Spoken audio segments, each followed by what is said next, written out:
Welcome to Mustard Hub Voices Behind the Build. In these episodes, I talk with the people building, backing, and running better workplaces.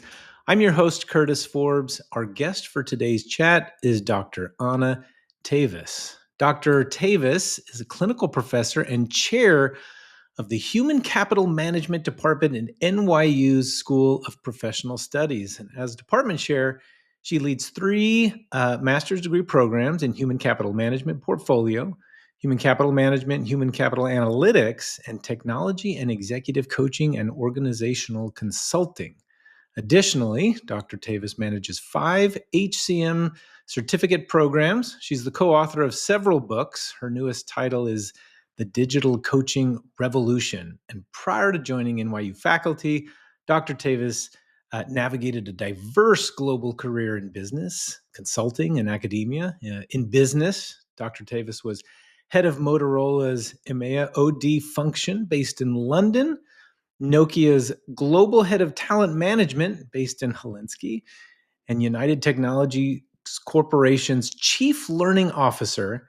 And she was the global head of talent and organizational development with AIG Investments. In academia, Dr. Tavis was on the faculty at Columbia University, Williams College, and Fairfield University. Dr. Tavis is a frequent presenter at international conferences on the topics of future of work, people analytics and technology, employee experience, and intelligent automation in the workplace. She's a senior fellow with the conference board and is the academic in residence with Executive Networks. She's the former executive editor of People and Strategy Journal, a publication of SHRM's Executive Network, and she's currently an associate editor of Workforce Solutions Review, a publication of the International Association for Human Resource Information Management. Welcome to Behind the Build, Dr. Tavis. I am so excited for our conversation today. Thank you. Thank you. And let's talk about how AI disrupts it all, right? Your background it's fascinating. I'm so surprised I was able to read that entire thing in just one breath.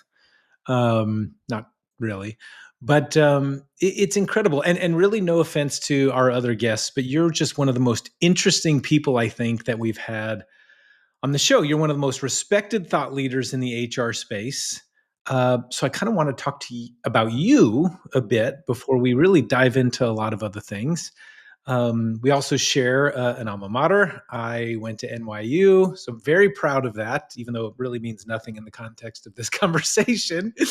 But what brought you to the human resource space in the first place? Was being one of the top minds and voices in HR the plan all No, along? not at all. I think it's just the fascinations with humans, and specifically myself being a type A individual who's very ambitious and wanting to make a difference. I felt that the most difference I can make is in a workplace. It's a space where people, fulfill their ambitions. They find their partners very often. They find Yeah. what they're good at or not so good at. And this is how a lot of our lives, at least in the United States, are structured around, our jobs. But I'm looking at work philosophically, thinking about, I actually wrote a book, Humans at Work, thinking about what the role of work is in shaping who we are, our identity, our career, and not only career but personal pathways, etc.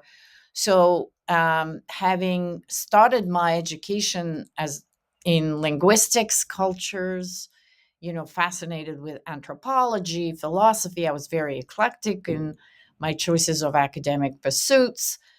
And it all, when I started thinking about work, it all kind of filtered into this one particular, opportunity as working in HR, because that's where you find culture, you find career, you find Mhm. the future, etc. And I think this is like a really unique convergence of all of my interests, and it all applies. I mean, the the background in business and everything you did before academia. I mean, you've already before you ever transitioned to academia, you had like the equivalent of three incredibly successful careers already, smashed into one person. So, that by itself was pretty remarkable. But what led you to pivot into academia? What was it that made you want to make that transition into, you know, helping tomorrow's, Yes. leaders of people? Yeah, I think, I was an academic. I mean, I got my PhD from Princeton University, had a really phenomenal time being in the Ivy League sort of environment. But I felt coming out of there and starting to teach that it was pretty isolating. Hmm. Like it's very hard to get out of, especially schools like Ivy League schools, into the real world, even teaching, and find the right kind of connection. So I abandoned my academic role and went into business, and that was the kind of the my jobs that you recited, and made that career transition, finding how everything I've learned could apply or not in the workplace. And I think that career shift into business from a more kind of esoteric space, um, is actually very important now. I find it very relevant to the uh, workplace that is going to be shaped by AI more so than where we were before.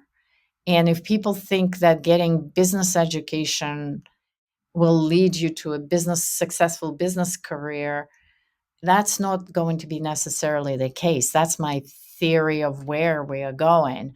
We are actually going to be rediscovering humans in the context of work because we're confronted with a technology that is going to be and is already imitating humans in the workplace. So we Yeah. need to reconnect with our humanity to be successful in this new technological environment. And so anyway, the reason I ended up returning to academia and more into professional education, not kind of esoteric academic research space where I was before, was because of the financial crisis. I was actually working on Wall Street in New York City, at the time when the financial services sector actually disrupted the whole life cycle of the economies around the world. Hmm. And it was a big wake up call for me. I was at AIG of all places, they kind of where the whole financial crisis explosion occurred. Yeah. So the work that I joined corporate world to do about developing people, creating healthy organizations, building teams, all of a sudden, with a 180 turn, became the work of laying people off, thousands, Yeah. closing down businesses, selling buildings where my office was, to recover the assets, etc., divesting businesses again with thousands of people being displaced and dislocated, etc., if you recall. So it was a very dramatic experience, and I realized, again, the importance of being human in that type of crisis situation. And I started teaching part time when I was going through all of those different transitions in my job, and kind of found a mission of helping the next generation leaders in HR, specifically working at the graduate level, find their careers, find their purpose, and being able to navigate Hmm. very, very dynamic workplace that they were, being prepared to face. And obviously now I find those skill sets even more relevant.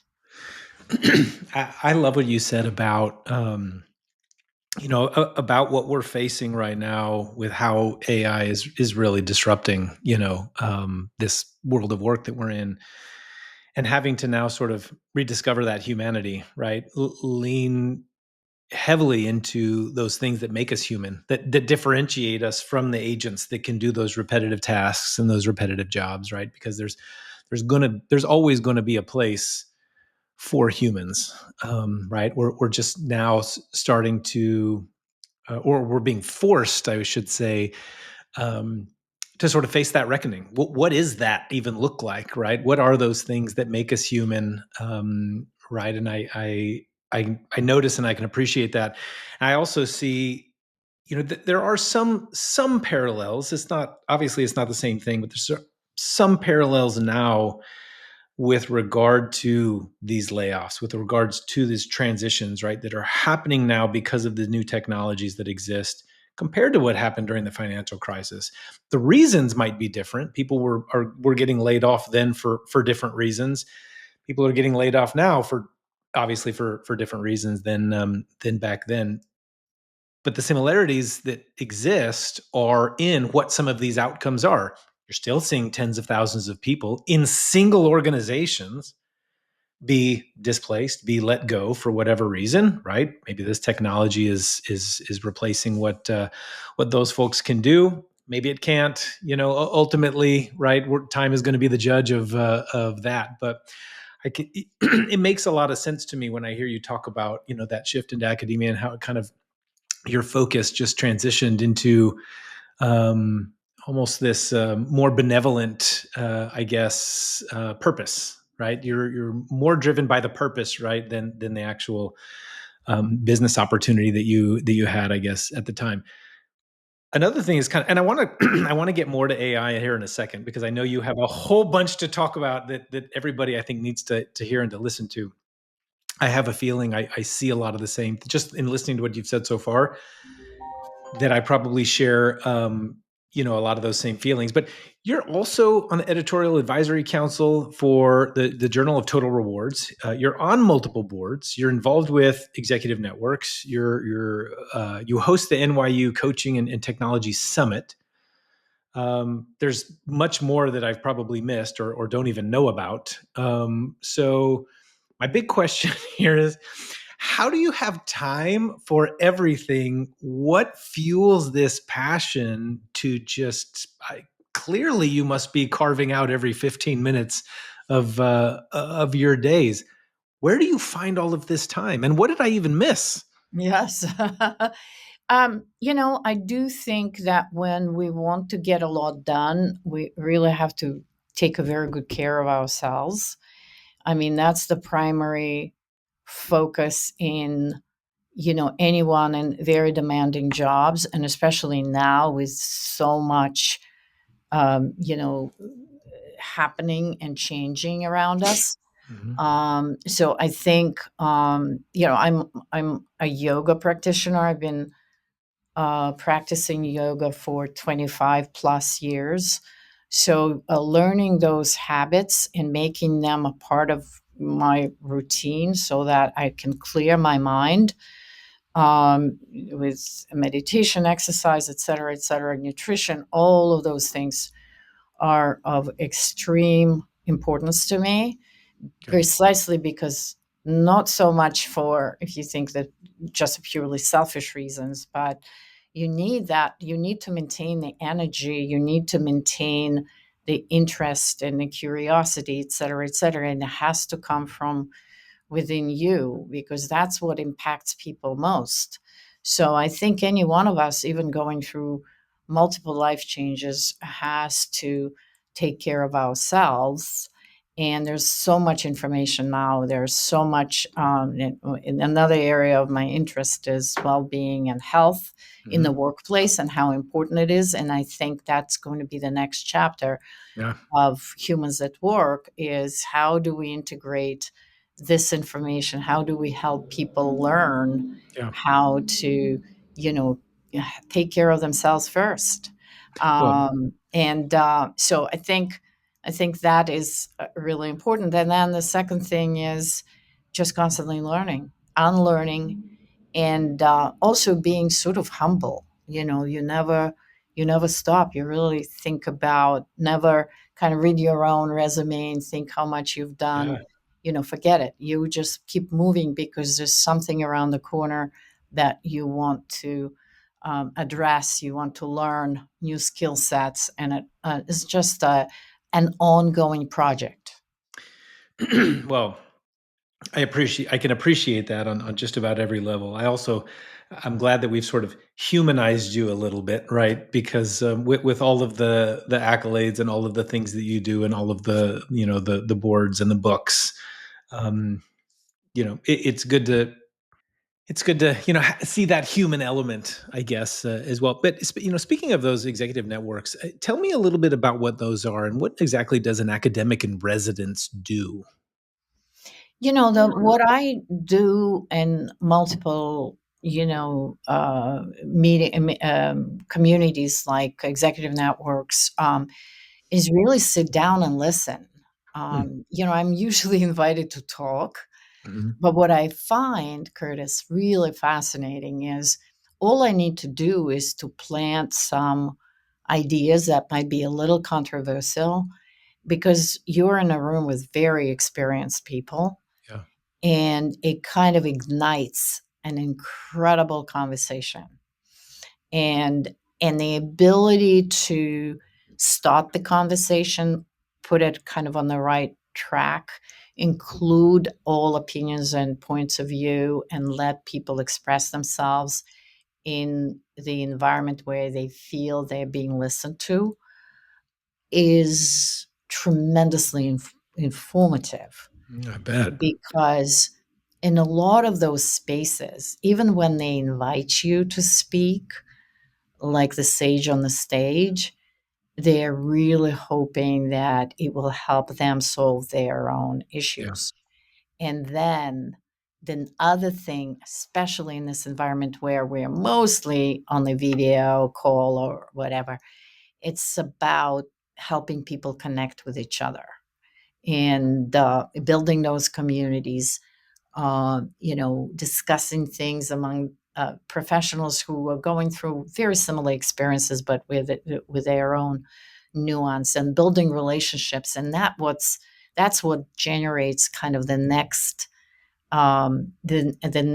solution, the next decision that these people make, because at the end of the day, again, they have those answers within themselves. A lot of times you don't really share anything that they have not heard on your podcast, other podcasts, et cetera, et cetera. People want to share, build new connections, get validated, be listened to. yeah. And that's my approach. I I love that. I think you're 100% right. You have several books that you've published. Share with me a little bit about them. Which one would you say is the must read for HR professionals? You can say all of them too. Yeah, yeah, yeah, yeah. Yeah, I mean, my the latest two books is one is Humans at Work, where I think they kind of predate AI, but that particular book, Humans at Work, predates AI, but it is anticipating a lot of the questions that we are trying to find solutions for, answers for now with AI, because it's exactly the dilemma. What are we doing at work if there are all of these technologies that are coming in that are more efficient, more productive, et cetera, et cetera. So what is humans at work? And it was very interesting because I've co-written it with an engineer. My co-writer, Stella Lupushore, who is a colleague as well. She was an engineer, and I was more like a philosopher, and it wasn't an easy process. We always challenged each other because hers was a very kind of technology focused point of view, and mine was more philosophical. Why do we work? Why do we need empathy? Where does this come from? And it was a really helpful combination. And I think that that book kind of lays the foundation of a lot of discussions that are happening now. I have my favorite chapter is on empathy, and Mm, I look at all sides of empathy. I mean, right now we're saying, oh, the machines can't really have empathy, and I wrote, several blogs and articles about how we do have technology that has empathy now, and at least that's the next generation of technology that's trying to imitate an yeah. empathetic relationship with a human. But at that point, I did look at multiple different sides of it, and this is where, Curtis, I think my background in philosophy was very helpful, because and when people ask me, what is the skill that we need now most? What do we need to learn? And I am saying we all need to understand philosophy. Yeah.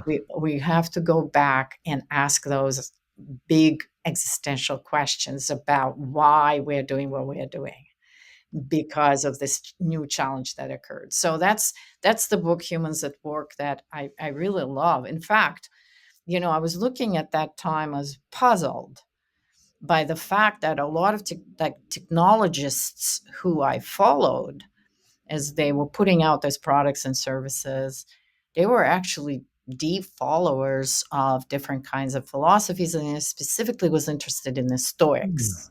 Mm, And I quote a lot of Stoics in that book, because interestingly enough, at the place where we are now, we really need to understand Socrates and the dialogues and dialectics and all of those kinds of things. And it just reminded me, I want to put kind of wrap this a point up, that Sam Altman at one point said that everyone is comparing AI to the industrial age. This is kind of the usual parallel where we find ourselves, but it really is about the Renaissance. What we are going through is the Renaissance, which is a very different set of experiences and assumptions and challenges that humanity faced right. at the Renaissance than the Industrial Revolution. It's not, Yeah. we're really beyond purely tech kind of Right. transitions. Right. The Industrial Revolution didn't force people to confront their own mortality, their own reality, their own all of these different philosophical questions that in the Renaissance. I mean, that was the Renaissance. Exactly. So Exactly. And so I think that this is my favorite quote from Altman. I think he really captures what I think most of us still don't understand about AI and and its potential. right. And that's where I spend most of my time. That's why I think Humans at Work is where I was trying to wrestle with some of those questions, but Yeah. not because AI was around, but because I had to work with an engineer Yeah. with a very different set of, different programming hardware Yeah. That's interesting. set Well, of. but it confronts the very questions that we're answering right now. So it still sounds very, very relevant. It, a lot of interesting things that you just mentioned about technology, and kind of since we got all the personal stuff out of the way, I want to talk about the future of HR. It's I mean, you can't blink, right? It's evolving so fast. This technology, and as much as it's changing, right, it can be hard to keep track of all of these things.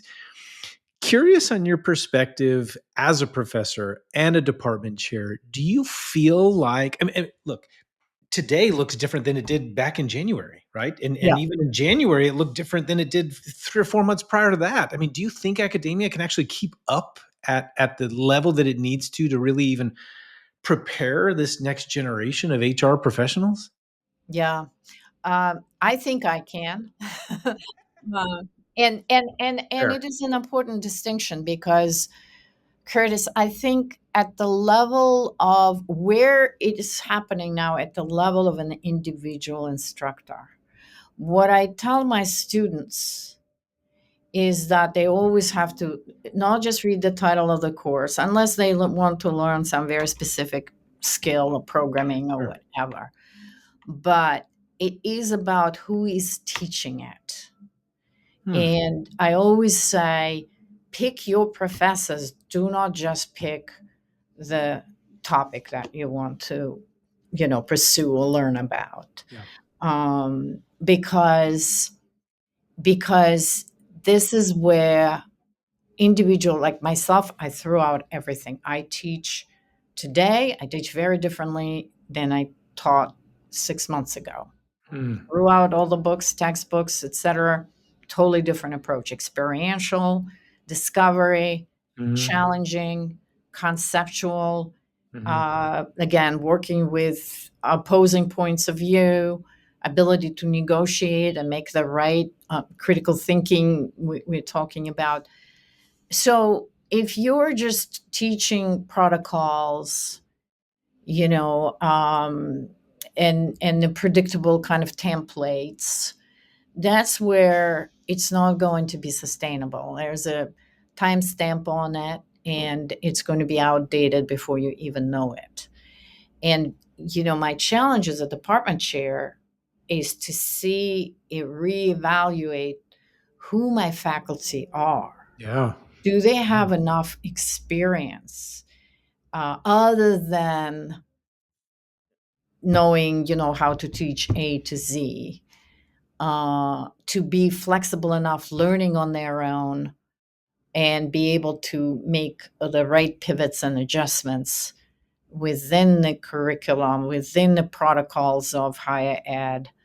And this is where I think it's going to be important to choose the right school where you go. Yeah. Like, for example, NYU is a very, as you know, very entrepreneurial school. We are, in the middle of New York City where a lot of things are happening.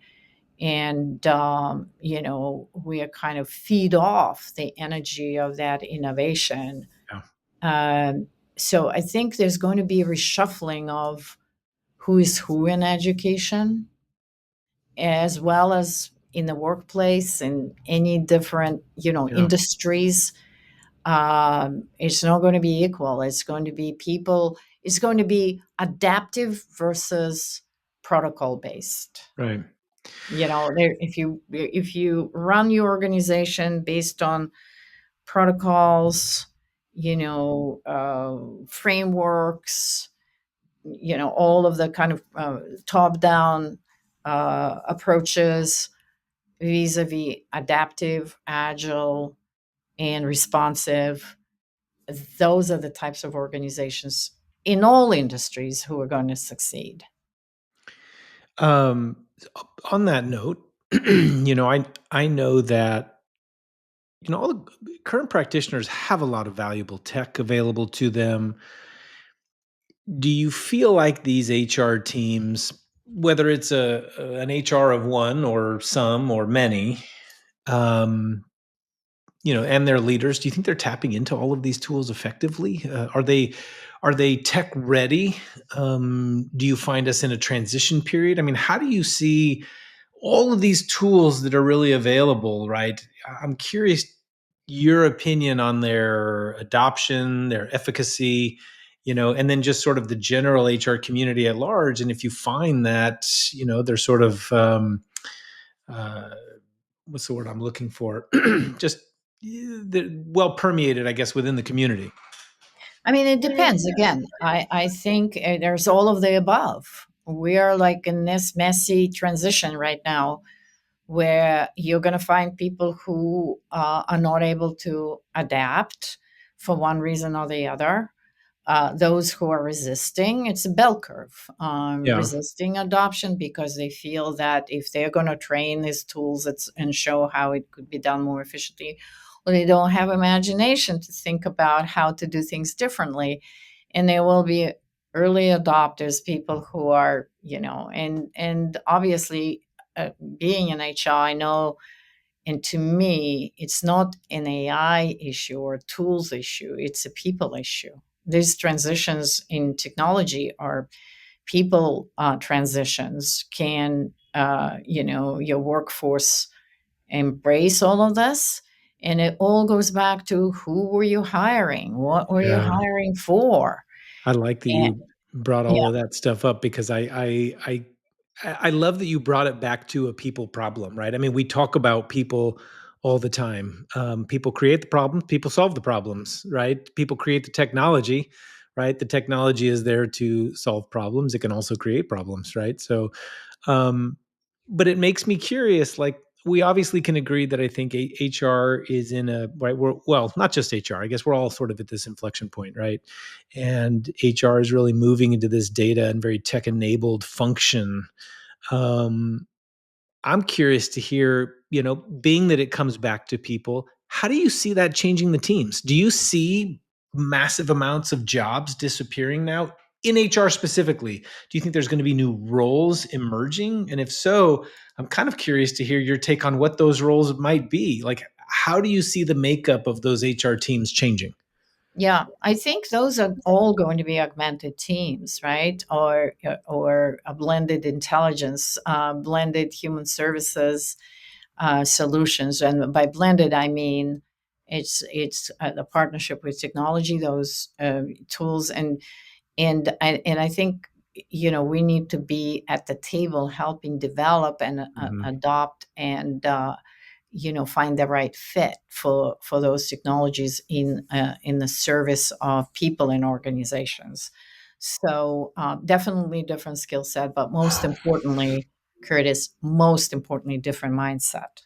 Yeah. And again, I'm a little idealistic. Maybe I do start with, do you have the mental agility to be able to accept and adopt to these new technologies, because most of the resistance, as you probably know, comes from inability to embrace, lack of curiosity, Oh, 100%. defensiveness, Yeah, 100%. All of politics, those all things. kinds of things, right? And And fear, fear. quite honestly. Um, yeah, so I mean, I think you're 100% right about all those things. I loved the concept of blended intelligence. Not really a phrase that have used a lot, but definitely needs to be coined if it hasn't already. Um, about some of these tools, platforms, features, what is going to be the most beneficial for these, you know, HR teams? Yeah, I mean, other than I think those technologies are going to continue to evolve, and as you know, they are now voice enabled. They're going to become more and more human like, and that's the opportunity here. What has always been getting in the way of HR becoming a much more kind of technology enabled function was the self selection of people who joined HR because they didn't like math, because they really wanted to work with people, Yeah, and they saw business as this kind of cold, finance oriented. And then a lot of the businesses are still run that way. But I do think that these technologies are making themselves almost kind of invisible. And this is why my other book that I wrote, Digital Coaching Revolution, is touching exactly on that evolution of new tools that are going to become our coaches rather than our masters. Where technology, if you don't understand something, it's going to help you right there. It's going to help you to learn a new tool.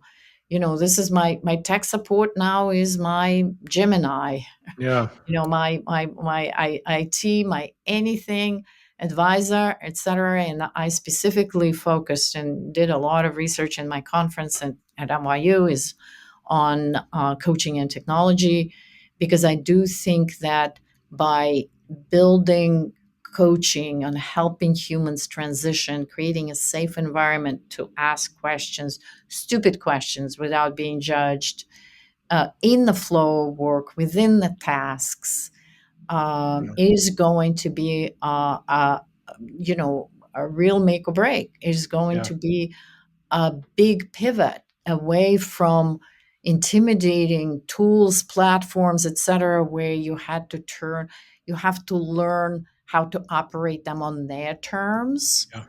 to technology that's going to be adaptive to me, to my level of thinking, to my level of skill, as opposed to you. I mean, there was never a nuance in the tools that we had at work before, and any differentiation between people with different cognitive ability, with different cognitive preferences, et cetera, et cetera. And now we're going to have the tools that are going to be adaptive, so that even though my approach was going to be different from yours, the outcome is going to be the same, because the tools are going to help us get there in our own acceptable way.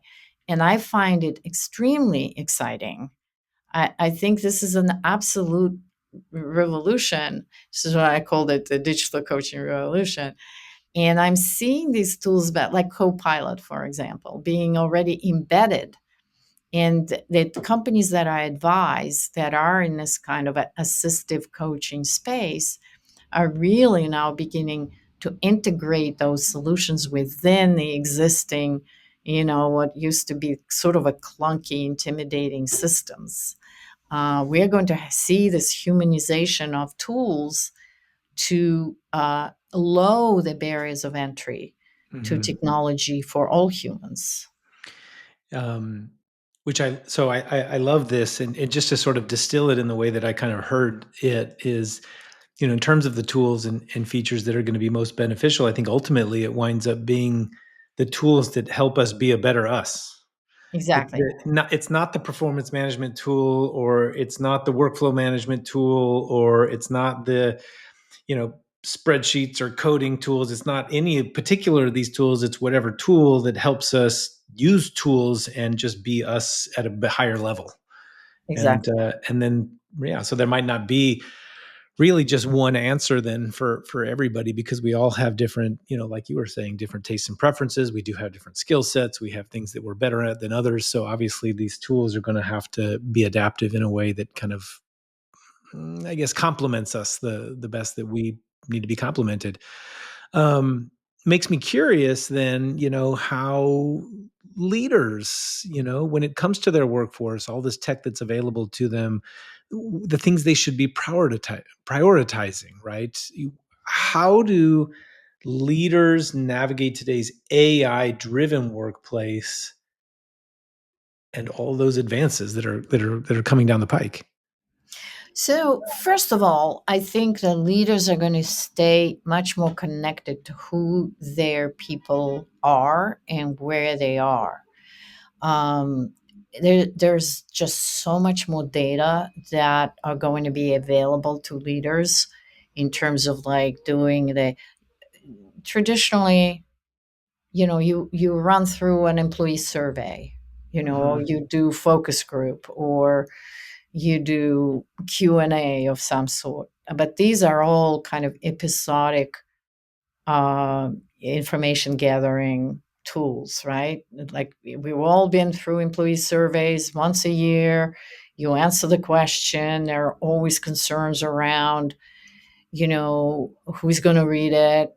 Do I, and there's a half a year lag between, what the company does, if a company even does anything about the Yeah. data they collect. So Yeah. the leaders are kind of the blind leading the blind, the episodic subjective understanding of, until it's too late, the people are leaving, there's a Right. whole huge attrition rate, and that's already too late. So we're going to be, with these tools, we are already collecting so much more intelligence, and in a positive way. There's always kind of the dark side of it when we think about surveillance, and all of those tools are tracking how we work, etc. But look on the positive side. Look on the positive side, where a leader can look at the dashboard and see where there are warning signs in some parts of the organization, and can go in with a much closer diagnostic of what might be Yeah. happening, and be proactive and preventive Yeah. about, eliminating some of those barriers. So I think leaders are going to be better informed about their organizations if they choose to do it. Yeah. And they can do, yeah, yeah. I mean, and that's where, there's a next generation of leadership as well. But I think with the availability of data, and this is where the ethics are going to play, and the intention and the humanity of leaders is going to be so important. Even now, Curtis, if you think about it, with all of the layoffs, I often get these questions about layoffs, et cetera. And I actually wrote a post about it on my LinkedIn newsletter, saying that layoffs is not an AI solution. It's not an AI problem, it's a leadership problem. And that has to do with the fact that leaders, having the information available to them, need to be able to be a lot more, adaptive and seeing where their people could go. Yeah. Because trust my experience here, a few months down the road, they will have to rehire people, Yeah. retrain them, and it's going to be, we know it historically. Yeah. And And it's I've going to be been, crazy yeah. expensive, and So, there's going and to be, that means that it's a reaction. It's a reaction to the market to get certain, outcomes, the shareholder, the market share, whatever. But, you need to be mindful longer term, and leadership needs to be a long-term strategic function and not just a knee-jerk reaction to the latest trend.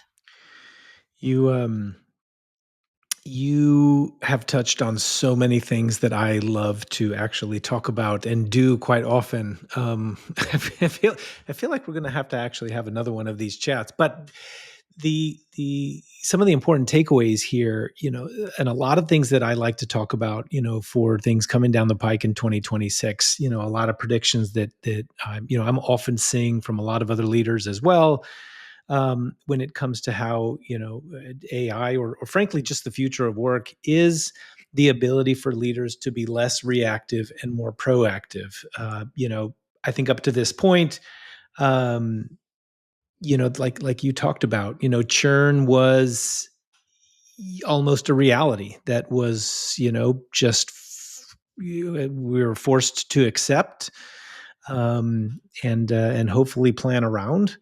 And it's expensive, and it doesn't have to be the way that it is now. There is going to be churn, right? I mean, we don't have to, it might not be eliminated entirely. um but I think, there certainly are ways to prevent that regrettable turnover, right? That we don't want to happen. And if we can surface those early warning signals, and we know that there's an intervention window, we can do something about that to create a better, you know, workplace environment or culture, right? Or support our teams the way that they need to be supported. Another thing that we often talk about is the personalization of those total rewards and that workplace support and that kind of environment, right? And the ability to be able to do that along with seeing these early warning signs can be incredibly transformative. And like what you're saying, with all these layoffs and how reactive it can be, if we had that kind of insight, or I mean, we do have that kind of insight now, if they were using that kind of insight in a way that they, you know, should be, I guess, to make, different choices, that could have had, slightly better outcomes, we'd be in a little bit of a different place. So I can really appreciate that. And I kind of love that you brought that up. But it makes me wonder, are there certain kinds of upskilling or education things that you recommend for leaders who want to be able to drive that positive change? Are there skills or competencies that they're going to need to learn in order to do that? Yeah.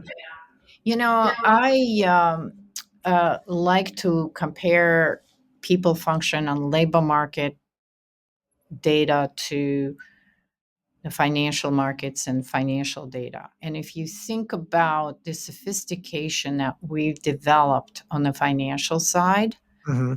with the predictive ability, with kind of the nuance, the investment that went into developing that kind of financial infrastructure and architecture. And we're in the stone age when it comes to understanding labor market. when it comes to understanding the true impact of managing humans in organization. So on the one hand, I can't blame leaders alone, because I do think that it's a function of our societal blind spot. And now I'm seeing a lot of innovative companies emerging that are trying to close those gaps, Hmm. in providing the data sophistication, and by no means equals that of financial sophistication that most leaders have. But everything will need to change. I think that the leaders will have to realize, and starting with where I sit, the curriculum of business schools. Hmm. There's one course on org behavior that is very traditional, and that's about it. The rest of it is financial models, et cetera, et cetera. So we need to give, whereas I would argue again, and we can have a discussion about it, that those leaders need to understand philosophy, what it Hmm. means to be humans at work. Why are we not asking people those questions when they are graduating from elite business schools? So I think we need to be rethinking leadership first and foremost, as we are transitioning into this Renaissance technology that you and I discussed. Yeah. That we shouldn't be just accepting the playbook that the leaders used and were rewarded for. And you mentioned rewards. Unfortunately, we created a reward system where, regardless of what the best intentions of the leader might be, they're rewarded for the exact opposite of Right. those It intentions. promotes toxic leadership. Exactly, exactly. So, on the one hand, yes, it takes courageous leadership. It takes individuals making decisions on their own and setting examples. And we have a few of those who are bold enough and they are articulating it. I will say Mark Cuban is, one of the people that I follow. But the majority will follow the playbook. We need to change the playbook, Curtis, and we need to put starting from how we educate people to who they're learning from, how we coach them, who are their mentors. We need to pay attention to transitioning leadership to the new age of AI. um, let's kind of go down that road a little bit. Keep a kind of a future focus here. Predictions on what the future of work is going to look like. Then, what are the big changes you expect to see in the workforce coming up, or big shifts on how and or where we work? What are some of the first things that come to mind? Yeah. I mean, again, to use the kind of the cliche here, that we are overestimating the impact immediately and underestimate the longer term impact. So I think we're going to make a lot of mistakes along the way. And my only caution is, let's learn from those mistakes. Again, those questions that I'm asking you: what are the playbooks that need to be rewritten? What are the role models? Let's look at the best practices out there. We need to be paying attention, listening more, Yeah. and we need to have these types of conversations that you're leading through this podcast, um, about what will it look like. But I do think that it will require from us a lot more thinking and revisiting that we've done in the previous generation, a couple of generations. I Yeah. mean, if you think about how many books have been written on leadership, Oh man. and they still keep coming out every day. I'm looking at LinkedIn, and somebody else is putting a leadership book out, and I think that we need to stop producing, stop writing, and start thinking and listening and paying attention. And this is where I wrote books, etc. I'm kind of moving into a different form of putting my thoughts out there, I like LinkedIn. I put my blog out there when I get inspired about a topic. There's got to be a more immediate way of creating a conversation, igniting a good kind of community sharing, and then making a point about it. And this is where, to be honest with you, I love to be where I am in academia, because I realize that it will take a partnership with people like myself and people in the executive networks, or in organizations that need to act before they Mhm. think, or they think they do need to act before they think. But we have the ability to step back in academia and reflect, and then have this very dynamic exchange. But I think we are in a very, very interesting and potentially very exciting time when Yeah. we absolutely have to rethink how we did things before.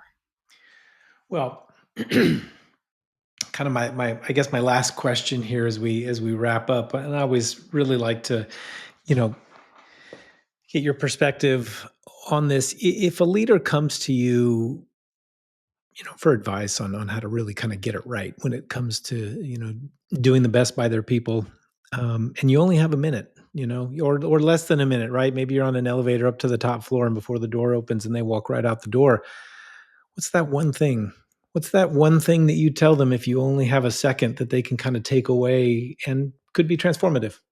Yeah. You know what? Here I would use my coaching skills. And I know that we do not have the time on the elevator, but I bet you that this leader, first of all, because they are asking the question, they already have some inkling, some instinct around what is the right thing to do. What happens is, and I think with leadership at that level, what they're often crowded out, Mhm. those instinctive right solutions that they have are often crowded out by the cookbooks, the templates, the Yeah. social pressure, the market, Consultants, pressure, frameworks, all those frameworks, things. et cetera, et cetera. And oftentimes, this is where I'm going again to that. My role is not to give them advice, because they know what's right for their organization deep down, and kind of have that confessional space in the elevator where no one is listening, and say, if none of those pressures existed, what would you do? What would you do? And that is empowering, because they're going to find what they genuinely, authentically know is right, rather than, again, be looking out for who is saying what and then getting all confused. I love that. Anna, that's it's great, right? If somebody turns into you in the elevator and asks those questions, you turn it right back to them and said, "What would you do?" Right? If nothing else exists, right, and you can just trust your instincts, what do those instincts tell you to do? I really love that. Thank you so much for taking the time with me today, Dr. Tavis. I appreciate all the insights, all the perspectives. We're definitely going to have to do this again sometime because I know we didn't get a chance to cover everything, but I'm just grateful to have you here. Thank you so much. It was a lot of fun. Thank you. Thanks to all of you watching or listening to this episode of Mustard Hub Voices Behind the Build. Subscribe, like, share, comment. Be sure to check us out at mustardhub.com to see how we help companies become destinations for workplace happiness and turn culture into a competitive edge. And sign up to get started with Mustard Hub for free while you're there. Until next time.